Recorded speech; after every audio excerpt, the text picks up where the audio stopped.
Join me on a fascinating journey where I show you some of the techniques used in scale aeromodelling. Good morning and welcome back to the workshop. What I want to have a look at today is, we're working on the Blackburn still, obviously. What I'm going to show you today is something I call lofting, and it's where you can take a three views or two side views. It doesn't have to be three views, it can be CAD drawings, and I do this usually in CAD, but the principle is exactly the same if you do it in paper.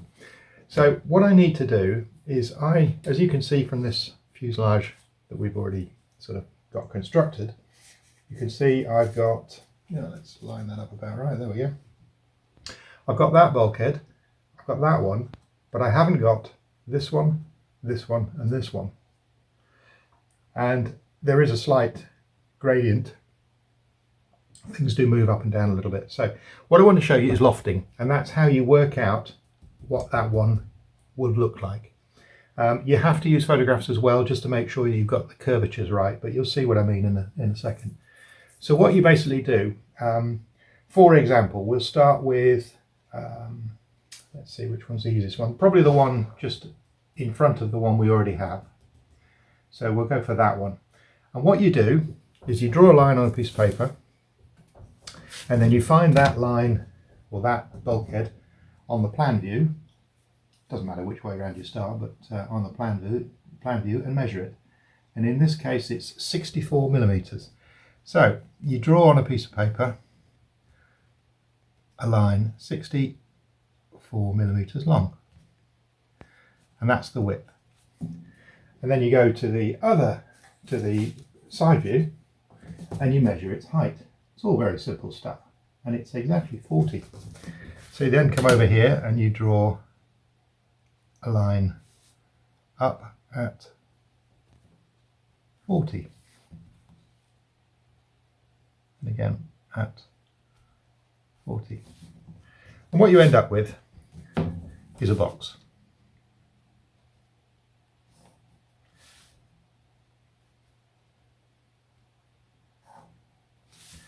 Okay, and that's what I would call the bounding box. That bulkhead there cannot be bigger than that box. Now let me go and find that bulkhead that we already cut. So here are the two bulkheads that we already have. That's the shallow one that's there, and that's the larger one that we're using. So we look at this and we can see that's the shape. So the one further back is slightly taller, okay? But you can see that the height up is very similar. So what we want to do is we want to come up.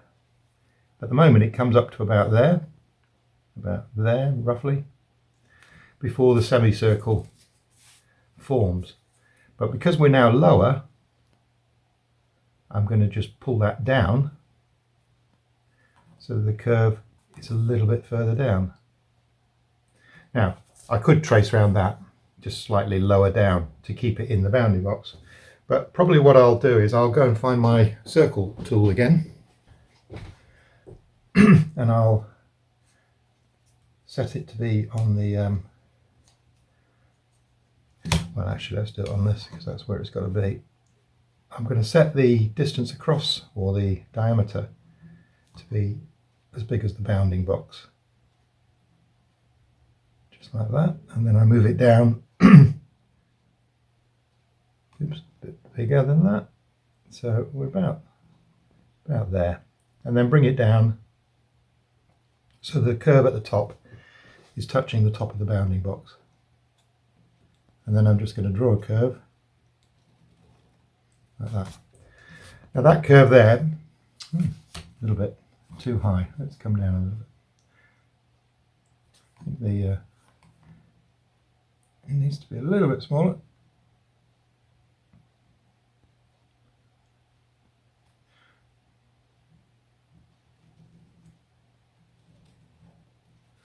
There we go. So that now is the shape of that bulkhead. It's the right width and it's the right height. And because of the amount of straight line we had here, we've got a slightly reduced straight line, so it's come down a bit. Would just like to say thank you to everybody that's commented on the last video. saying that they're happy with the music. That's good to hear. Right, get that one there.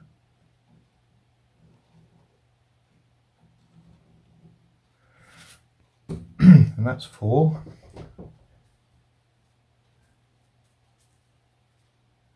And then 5, this is an interesting one.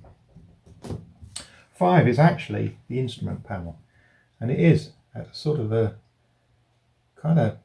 quite a steep angle. Now, I'm wondering if it's behind that joint there. Let me go and look at some pictures and I'll just find out where exactly this panel goes, and then we'll come back to that. Okay, having studied the drawings, this bar here, or this part here, the tube that goes across the cockpit, actually has the column attached to it, and the panel is right behind it. So I think we're pretty safe to go at sort of that angle there. And that we'll call the panel, and that's 5. Okay, so what we have to do with that one, the width is going to be the same again. It's 64 because the fuselage it doesn't taper. Not at the front anyway. So that's 64 again. 64. And we'll go straight up from there.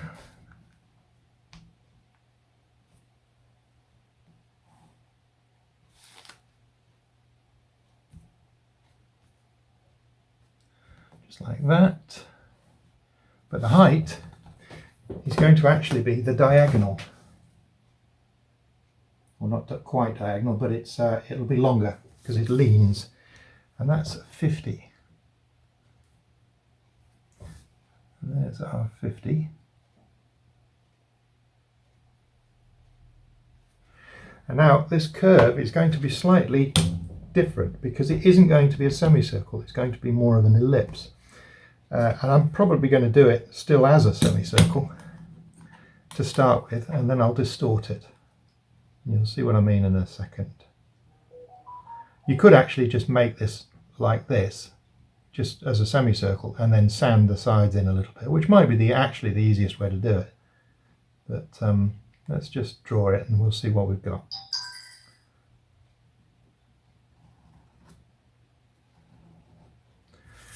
So we got I'm really not having a good day today. Maybe I should just go back to bed. The top of the bounding box, I didn't draw it in. So there's the top, there's the sides.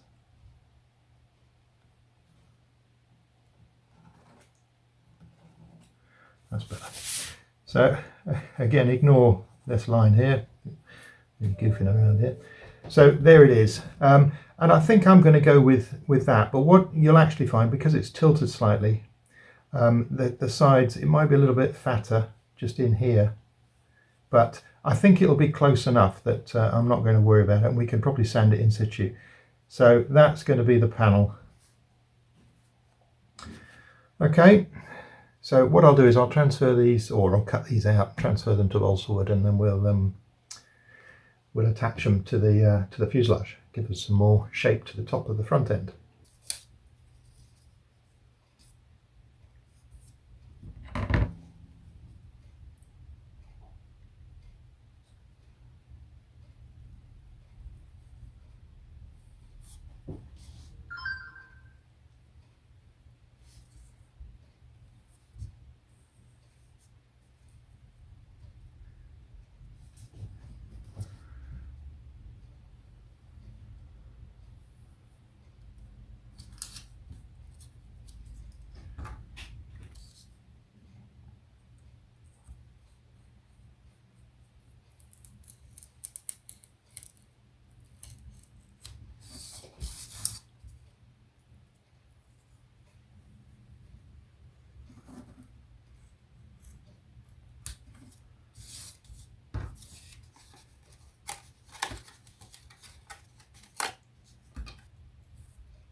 So one goes right at the front, obviously.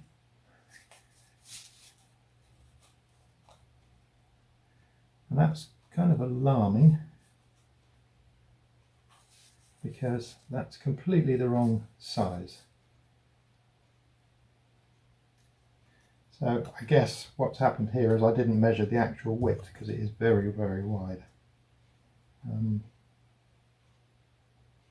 Not that it really matters. Let's have a think. Let's have a think.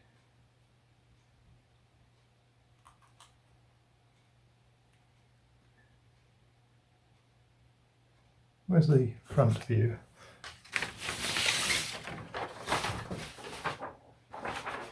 Yeah, so number one is a semicircle.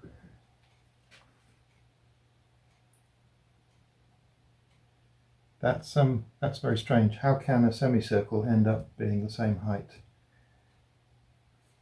Okay, well, we'll re-loft number one because there's something wrong there. Something very wrong. We'll have to get to the bottom of that. So, right, so we'll ignore number one for now because that is not right.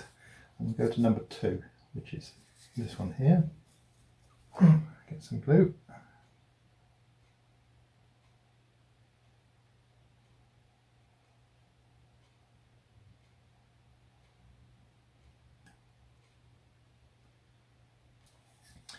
Now we go for number four, which is on this beam here.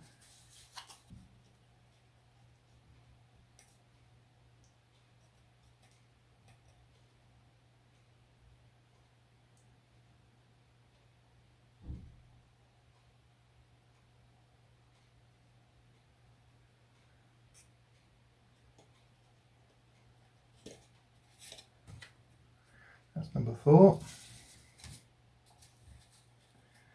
Now number five needs to angle forward. And I can already see that we've got number four wrong as well. I'm really not having a good day today. I should have stayed in bed. So number four should be 47 high. Number four is 43. So it's wrong.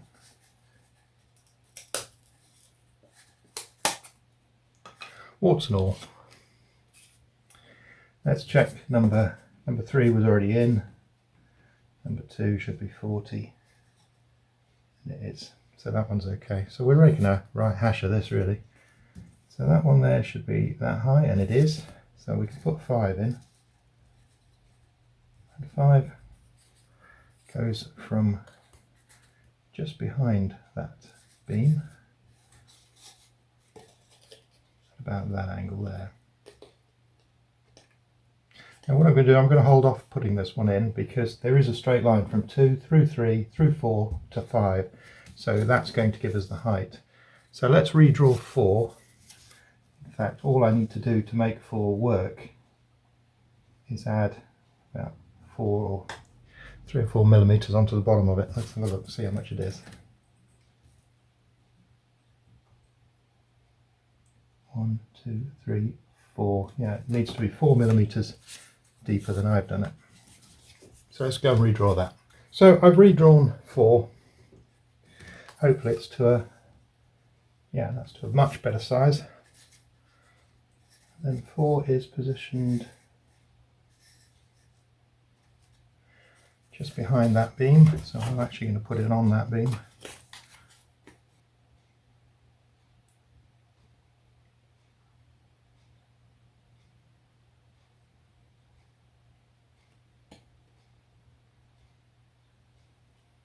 Now with a bit of luck, we should be able to prove that that's about right by placing a stick along the top, and if it is fair, what they call fair, then it will touch all the way along, and it does. So what I'm going to do, just compare it to the line there, you can see from 2 right the way through to the combing at 5, it's a straight line, but then from 2 forwards it levels out a bit more. So I can add this to there,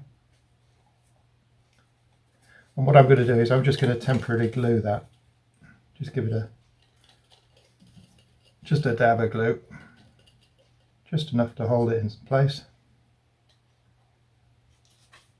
That gives us the height here. So when we put 5 in, which is, get a pen and we'll mark it so we get it right. So the instrument panel should go from there upwards to about, if we've got it right, there.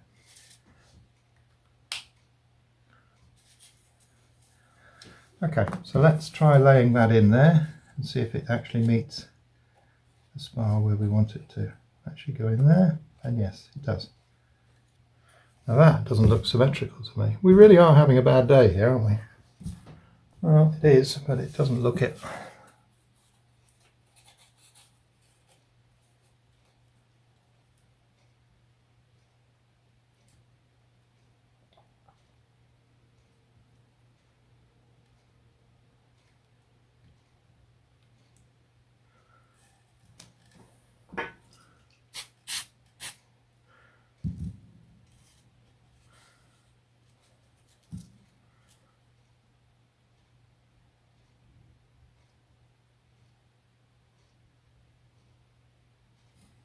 And that gives us the panel. Okay, that should be better. So should now be able to put that on there.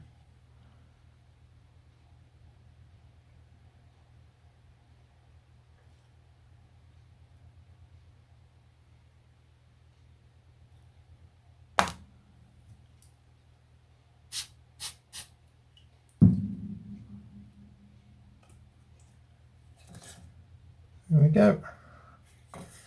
And then the line from there, from 2 to there, should be nice and level, which it is. So that's good. So that's the basic outline of the fuselage. So we need to have a think about what next. So probably time for a coffee. Just picking the fuselage up, I'm getting bad vibes about the weight and about the rear end. So I think what I am going to do is I'm going to take out what was the crutch and see if we can still keep rigidity. Now when it comes to this cockpit area, by taking all of that wood out the middle there, I'm going to really weaken it and it's going to be not so strong through here. So I think, although I've used a fairly substantial wood, it possibly will be okay. But I think what I'm going to do is just lay some carbon rod along there. In fact, no, I am not. This is what this video is about. It's about seeing what my thought process is while I'm doing this. And as I keep saying, I'm not an expert, I'm just bumbling my way along.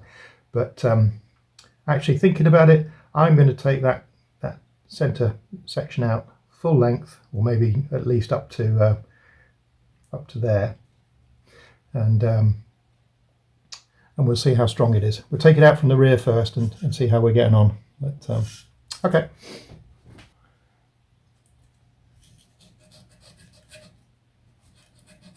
Same procedure as last time. I'm going to saw through the upright.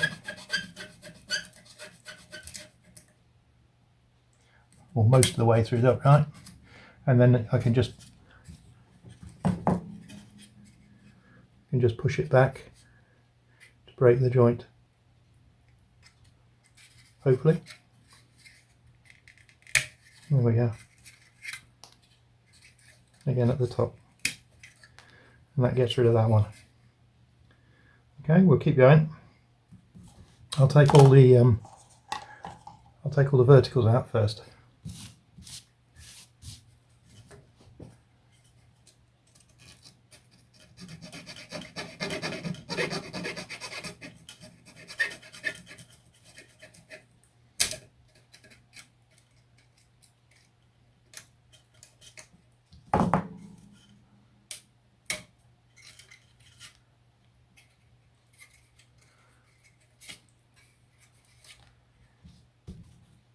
Now I'm going to take this out as well.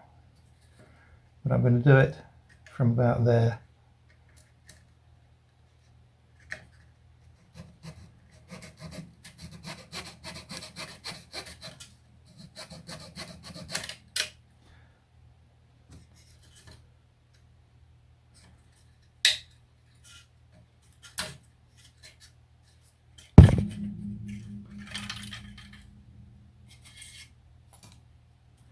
Now that's feeling much lighter already, it really is. Silly, isn't it, that such a small amount of wood being removed. Oops, and that's what you don't want to do. Actually break it while you're trying to build it. Just catch your finger on it, and there we have it. That feels better. That's moved the centre of gravity a bit. I'm going to take that one last one out of there because I don't think we need it. It's not sawing, it's hit an area of CA. If you're going to saw it like that, you should saw it away from the joint, that way you won't be trying to saw through the hardened CA section. There we go. Now I'm much happy with that. Now weight wise that's much better.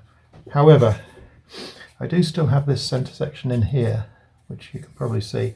Now if I'm going to put any detail in the cockpit at all, then that needs to go, which is kind of worrying. What's the strength like in the back end? It's actually really good, plenty strong. So I think we could lose this structure as well. I'll leave that upright in.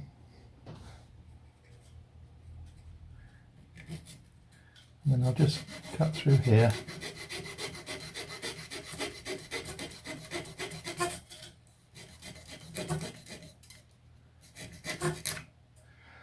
And through there.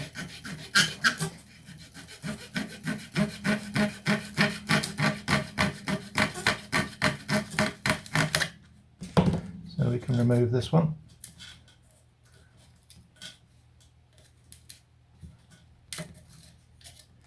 And that one.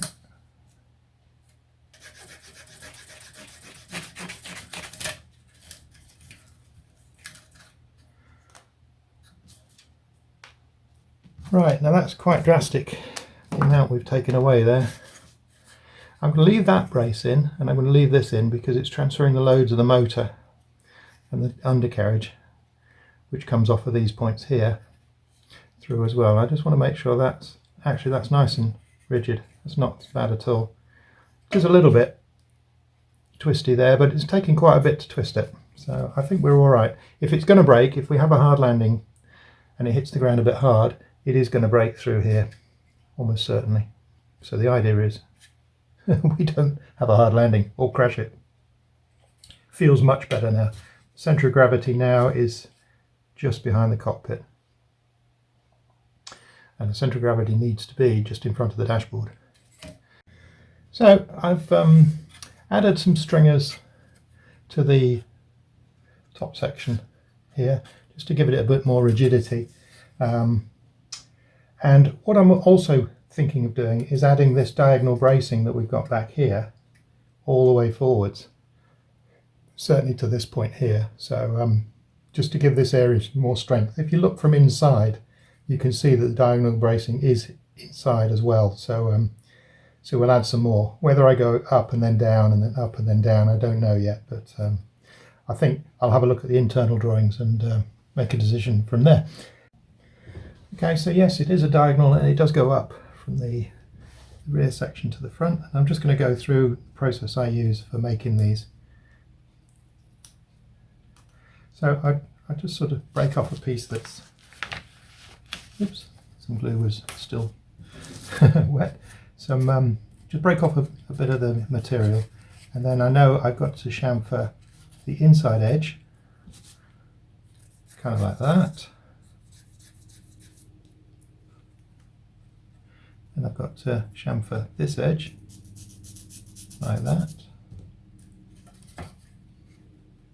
That fits in there nicely. Then we come up to the corner. Bottom still fits nicely. And I just mark the horizontal and the vertical. Snip those with modelling knife, scalpel, and I'll just sort of sand to the line. That gets the angle, and then that goes in the bottom. Just double check it. That goes in the bottom, that goes in the top, but the top now needs chamfering to go under this bottom beam here.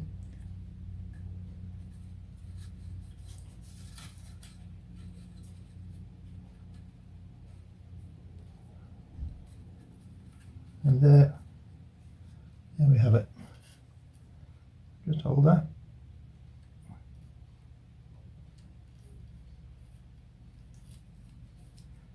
Till it sets.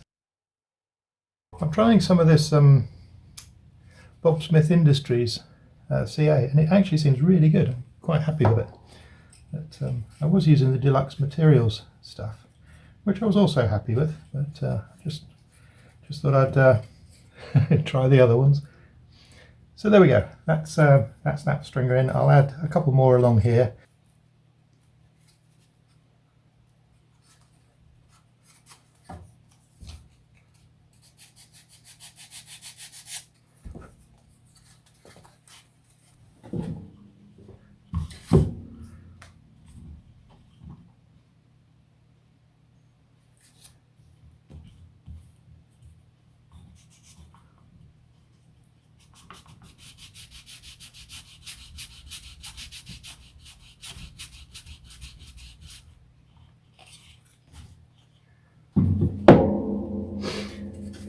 So the angled sanding tool is useful sometimes.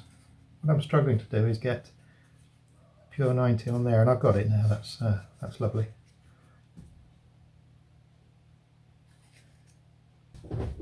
So I just need something large and round to give me a line. Actually, I'm going to come back a bit.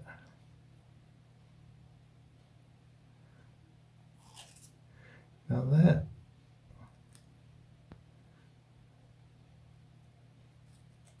About there.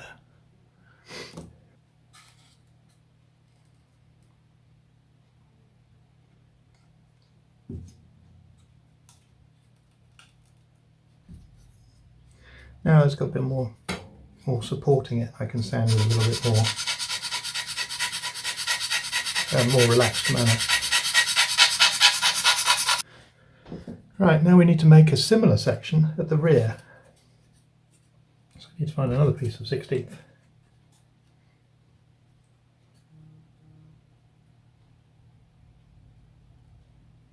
Now all I need to do is mark on that the outline of the curve that I want, and I'll find something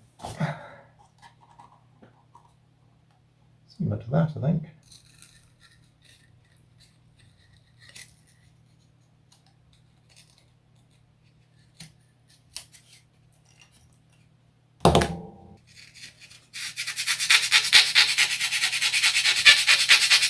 And there we have the rear section.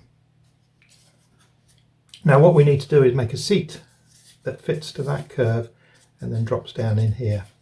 Probably not a very comfortable aircraft to fly, but Andy Sefton, my friend, that inspired me to do this,